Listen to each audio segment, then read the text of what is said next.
আসসালামু আলাইকুম। ক্লাস 8 ইতিহাসের অনলাইন ক্লাসে আজ তোমাদের তৃতীয় অধ্যায় ঔপনিবেশিক কর্তৃত্ব প্রতিষ্ঠা। এই ঔপনিবেশিক কর্তৃত্ব প্রতিষ্ঠা সম্পর্কে আলোচনা করব। গত ক্লাসে তোমাদের আঞ্চলিক শক্তির যে উত্থান, দ্বিতীয় অধ্যায় আঞ্চলিক শক্তির উত্থান অধ্যায়টা শেষ হয়েছে। তাহলে তৃতীয় অধ্যায় আমরা শুরু করছি আজ ঔপনিবেশ।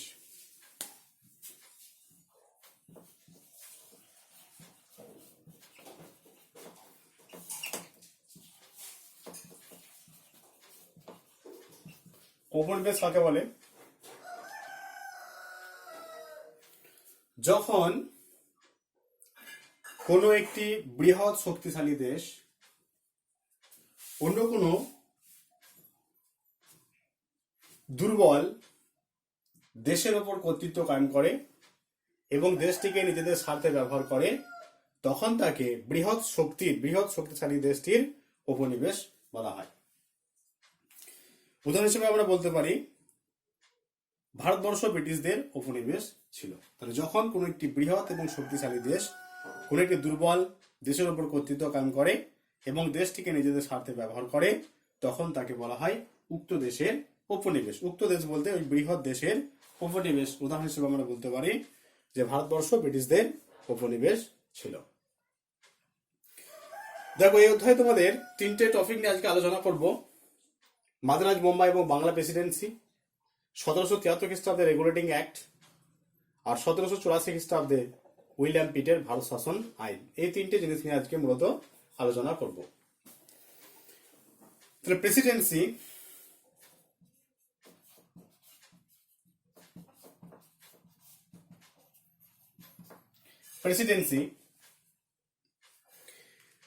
ব্রিটিশ ইস্ট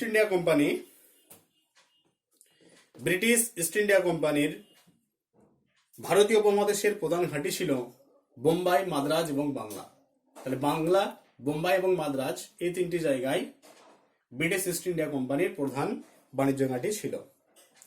এই ঘাঁটিগুলিকে কেন্দ্র করে ব্রিটিশ প্রেসিডেন্সি ব্যবস্থা গড়ে উঠেছিল। তাহলে মাদ্রাজকে কেন্দ্র করে মাদ্রাজ প্রেসিডেন্সি, বোম্বাইকে কেন্দ্র করে বোম্বাই প্রেসিডেন্সি এবং বাংলাকে কেন্দ্র করে বাংলা প্রেসিডেন্সি গড়ে উঠেছিল।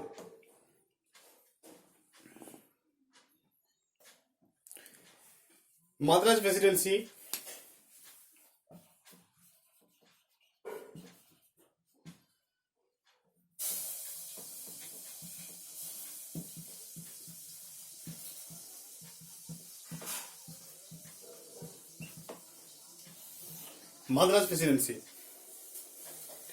দক্ষিণ ভারতের এক বিরাট এলাকা নিয়ে মাদ্রাজ প্রেসিডেন্সি গড়ে উঠেছিল। মাদ্রাজ প্রেসিডেন্সির মধ্যে ছিল তামিলনাড়ু, কর্ণাটক, কেরালা, অন্ধ্রপ্রদেশ এবং উড়িষ্যার কিছু অংশ। তামিলনাড়ু, কর্ণাটক, কেরালা, অন্ধ্রপ্রদেশ এবং উড়িষ্যার কিছু অংশ নিয়ে এই মাদ্রাজ প্রেসিডেন্সি অঞ্চল গড়ে উঠেছিল। মাদ্রাজ প্রেসিডেন্সির দুটি প্রশাসনিক কেন্দ্র ছিল গ্রীষ্মকালে এবং শীতকালে। গ্রীষ্মকালে ছিল ওটাকামুন্দ,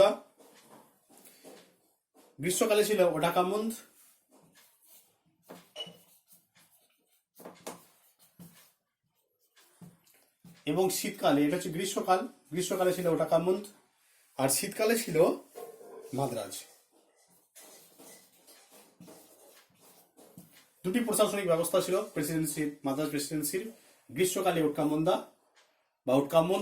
এবং শীতকালে মাদ্রাজ। এরপর বোম্বাই প্রেসিডেন্সি।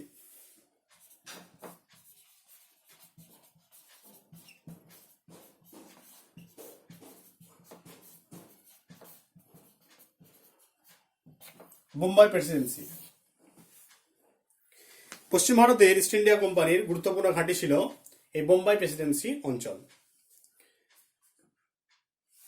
ইস্ট ইন্ডিয়া কোম্পানির সুরাট ঘাঁটিকে কেন্দ্র করে বোম্বাই প্রেসিডেন্সি অঞ্চল গড়ে উঠেছিল।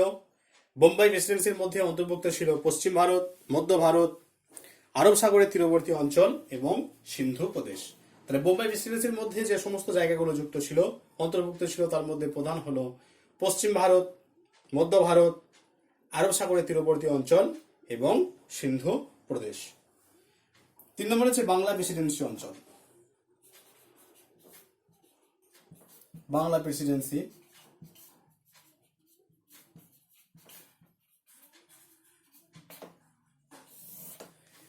প্রেসিডেন্সি ইস্ট ইন্ডিয়া কোম্পানির কলকাতা ঘাঁটিকে কেন্দ্র করে এই বাংলা প্রেসিডেন্সি অঞ্চল গড়ে উঠেছিল।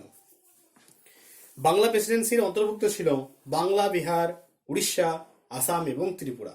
বাংলা, বিহার, উড়িষ্যা, আসাম এবং ত্রিপুরা এই বাংলা প্রেসিডেন্সির অন্তর্ভুক্ত ছিল।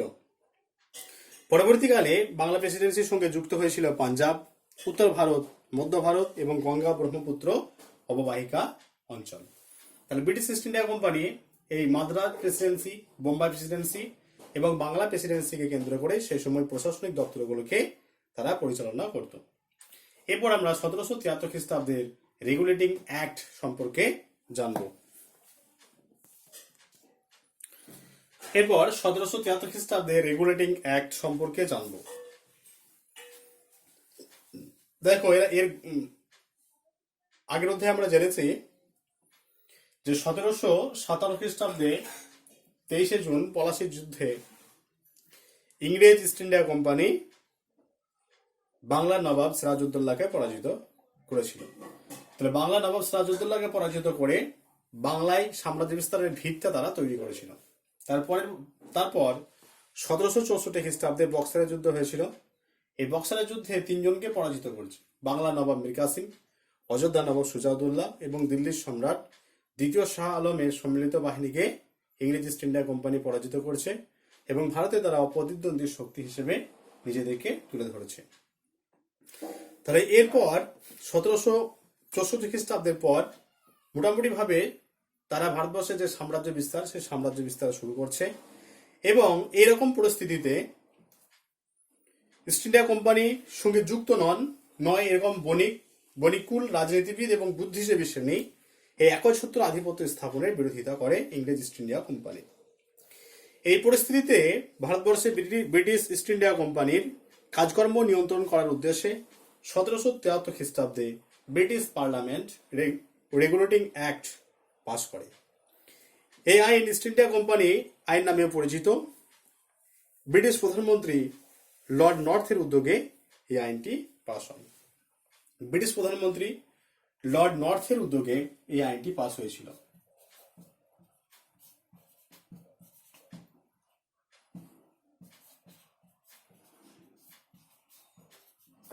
ব্রিটিশ প্রধানমন্ত্রী লর্ড নর্থের উদ্যোগে এই 1773 খ্রিস্টাব্দে রেগুলেটিং অ্যাক্ট এই আইনটি পাস হয়।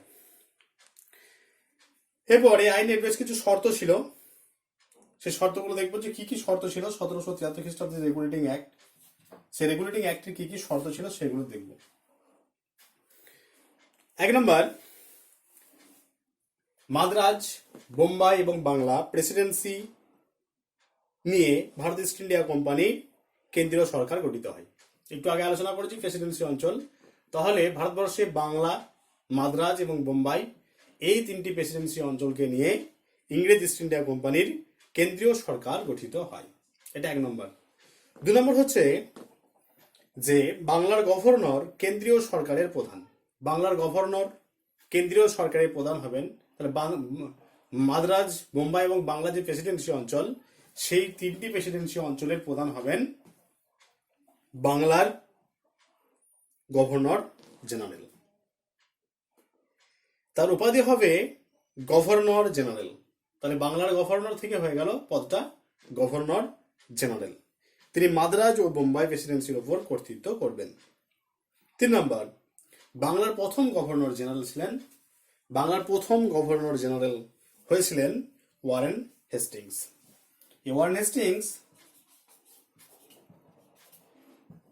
বাংলার প্রথম গভর্নর জেনারেল।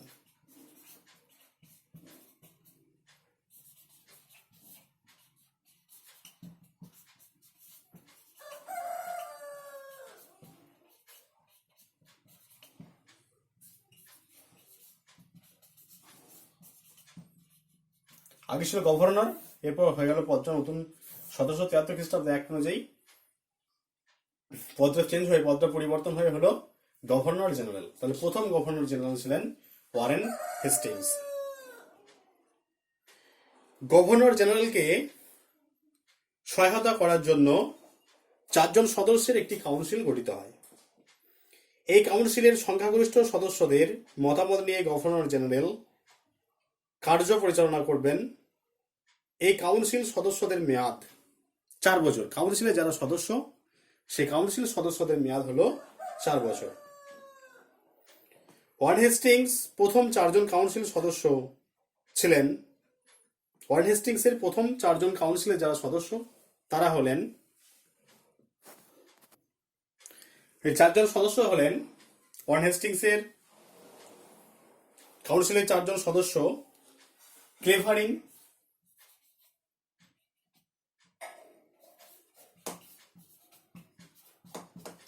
ক্লেভারিং, মনসন,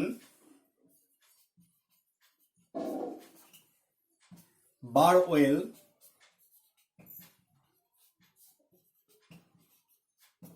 এবং ফিলিপ ফ্রান্সিস।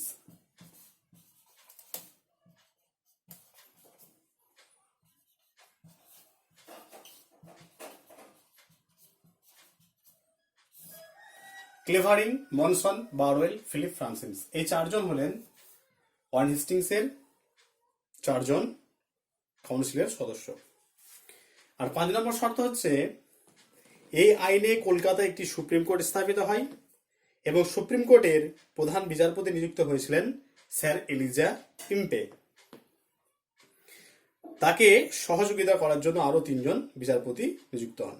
তাহলে কলকাতা, তাহলে 1773 খ্রিস্টাব্দে রেগুলেটিং অ্যাক্ট অনুযায়ী 1774 খ্রিস্টাব্দে কলকাতায় সুপ্রিম কোর্ট স্থাপিত হয় এবং সুপ্রিম কোর্টের প্রধান বিচারপতি ছিলেন স্যার এলিজা ইম্পে।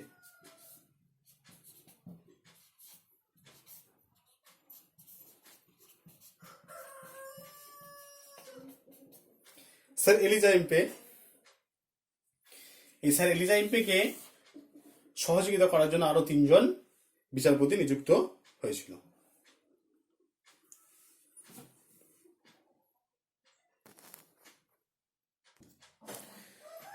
রেগুলেটিং অ্যাক্টের বেশ কিছু ত্রুটি ছিল, সেই ত্রুটিগুলি আলোচনা করছি। প্রথমত, গভর্নর জেনারেল ও তার কাউন্সিলের সদস্যদের ক্ষমতা সুনির্দিষ্ট না হওয়ার ফলে দুপক্ষের বিরোধে প্রশাসন অচল হয়ে যায়।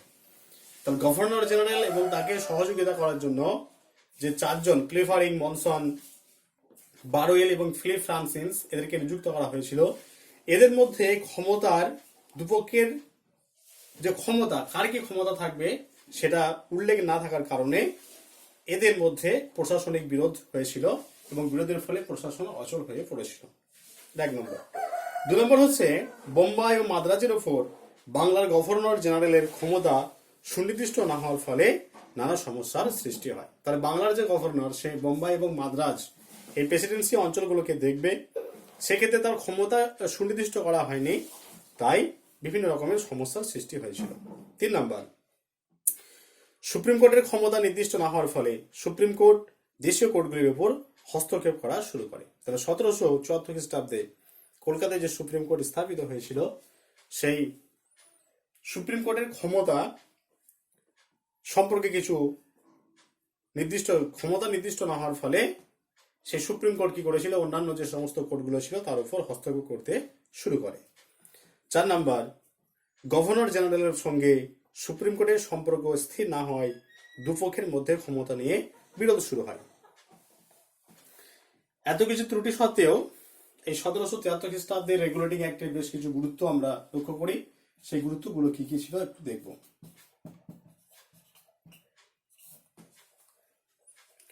এই আইনের উপর ভিত্তি করে পরবর্তীকালে ইঙ্গ ভারতীয় প্রশাসন ব্যবস্থা গড়ে ওঠে। তাই ভারতের প্রশাসনিক বিবর্তনে এটি একটি গুরুত্বপূর্ণ পদক্ষেপ বলে মনে করা হয়। 2 নম্বর, এই আইন ভারতের সর্বপ্রথম একটি সুনির্দিষ্ট প্রশাসনিক কাঠামো প্রতিষ্ঠা করার উদ্যোগ গ্রহণ করে। 3 নম্বর, এই আইনের মাধ্যমে ব্রিটিশ পার্লামেন্ট কোম্পানির উপর নিয়ন্ত্রণ প্রতিষ্ঠা করে। 4 নম্বর, এই আইনের মধ্য দিয়ে ভারতে নিয়মতান্ত্রিক শাসনের সূচনা ঘটে। আর 5 নম্বর, এই আইন ছিল ভারতের প্রথম লিখিত আইন, যা অলিখিত ও স্বৈরাচারী ব্যবস্থার অবসান ঘটানোর ক্ষেত্রে একটি গুরুত্বপূর্ণ ভূমিকা পালন করেছিল। তাহলে ভারতবর্ষে যে আইনগুলো ছিল এর আগে, সেই আইনগুলো কিন্তু লিখিত অবস্থায় ছিল না। লিখিত অবস্থায় না থাকার কারণে শাসকরা অনেক সময় স্বৈরাচারী হয়ে উঠতেন। কিন্তু যেহেতু এই আইনটা লিখিত অবস্থায় ছিল, তাই এখানে স্বৈরাচারী হওয়ার কোনো ভূমিকা ছিল না, এবং লিখিত হওয়ার ফলে এই আইন একটি গুরুত্বপূর্ণ ভূমিকা পালন করেছিল।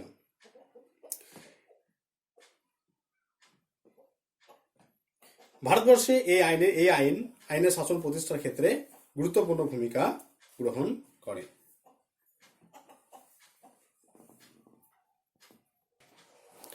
এরপর 1784 খ্রিস্টাব্দে পিটের ভারত শাসন আইন সম্পর্কে আলোচনা করব।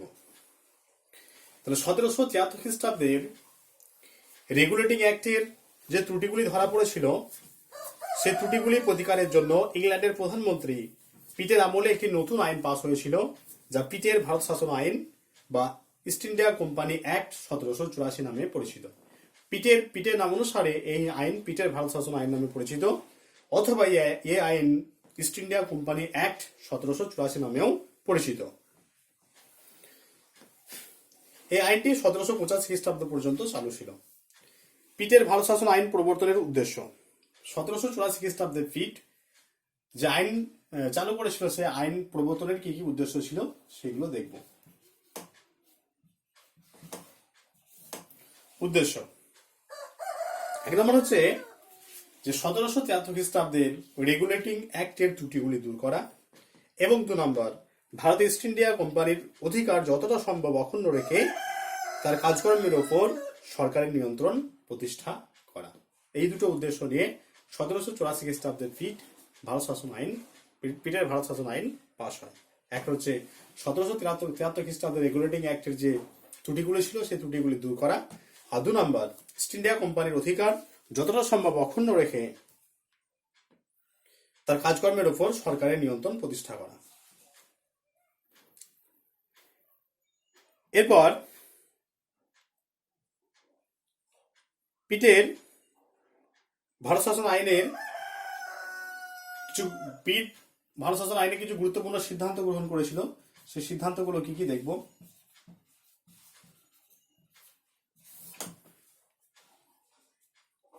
1 নম্বর হচ্ছে ভারতে কোম্পানির গভর্নর জেনারেলের কাউন্সিলের সদস্য সংখ্যা 4 জন থেকে কমিয়ে 3 জন করা হয়। তো 4 জন ছিল, সেই 4 জন থেকে কমিয়ে 3 জন করা হলো। এটা 1 নম্বর। 2 নম্বর কোম্পানির সামরিক ও অসামরিক শাসন ও রাজস্ব ব্যবস্থা পরিচালনার জন্য বোর্ড অফ কন্ট্রোল গঠন করা হয়। বোর্ড অফ কন্ট্রোল, তাহলে কোম্পানির সামরিক ও অসামরিক শাসন ও রাজস্ব ব্যবস্থা পরিচালনার জন্য বোর্ড অফ কন্ট্রোল গঠন করা হয়।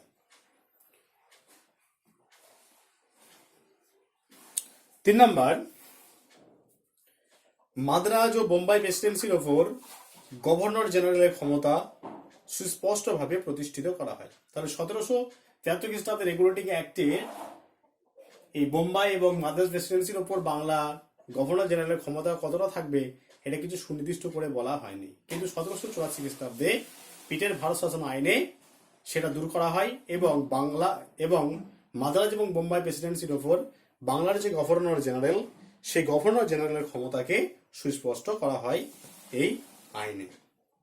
4 নম্বর কোম্পানির ইংরেজ কর্মচারীগণ ভারত থেকে স্বদেশে ফিরে আসার সময় কি পরিমাণ টাকা নিয়ে আসছে তার হিসেব দাখিল করার কথা বলা হয়। তাহলে কোম্পানির ইংরেজ কর্মচারীরা, যারা ভারতবর্ষে কাজের জন্য এসেছিল, সেই সমস্ত ইংরেজ কর্মচারীরা যখন তাদের দেশে ফিরে যাচ্ছে, ইংল্যান্ডে ফিরে যাচ্ছে, সেই সময় কত পরিমাণ টাকা তারা ইংল্যান্ডে নিয়ে যাচ্ছে তার একটা হিসাব দাখিল করতে হতো এই আইন অনুসারে। আর 5 নম্বর এই আইনে বলা হয় যে ভারতে রাজ্য জয় ইংরেজ জাতির অভিপ্রায় এবং আদর্শের বিরোধী। এবং এই আইনে আরেকটা গুরুত্বপূর্ণ জিনিস বলা হচ্ছে, যেটা সাম্রাজ্যবাদের বিরোধিতার আইন, যে ইংরেজ জাতির অভিপ্রায় এবং আদর্শের বিরোধী হলো ভারতে রাজ্য জয়। ভারতবর্ষে ইংরেজদের যে রাজ্য জয়, দেশীয় রাজ্যগুলো পরবর্তীকালে জয় করেছিল, সেই রাজ্য জয় কিন্তু এই আইনের পুরোপুরি পরিপন্থী।